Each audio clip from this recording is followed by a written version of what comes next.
identity politics and these politically correct regulations, to a large extent, for me, they are a perfect example of this, how to make big bombastic rhetorical changes without really changing anything.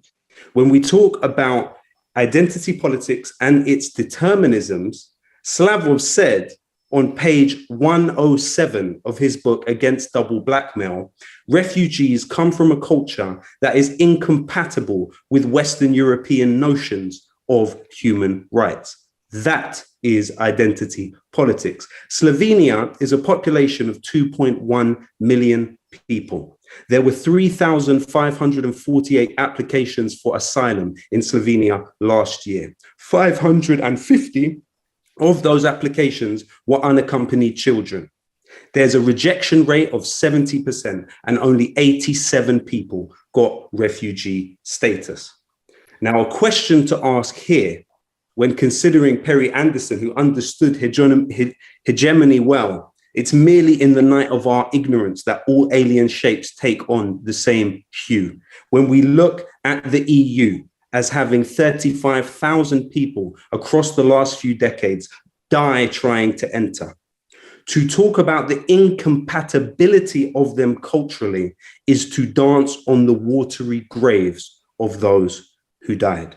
Well, let me put that to Slavoj. Let me put that to him, because I mean, that's quite a big thing to say, and it's directly about the question of identity politics and freedom. So, Slavoj, do you want to respond to that?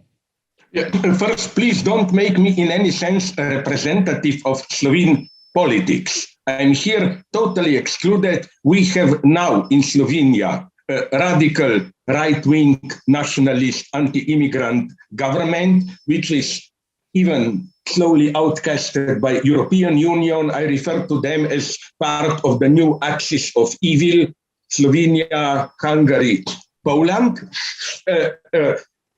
Second thing, nonetheless, and here probably we will disagree. I think this is already too much of a liberal trick to make the problem of, to make openness to the refugees the main test of how open we are, and so on and so on. I think that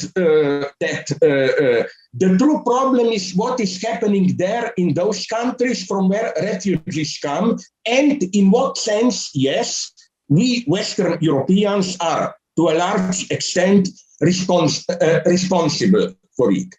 The first step is to see the real problems. And I'm sorry here, okay, I may be accused of being a right-winger, that's why I'm in trouble now, but I don't agree, absolutely not, that there are immigrants who want to become part of the Western society and we are just unwilling to integrate them. The situation is far more complex. To continue watching this video, click the link in the top left or in the description below, or visit iai.tv for more debates and talks from the world's leading thinkers on today's biggest ideas.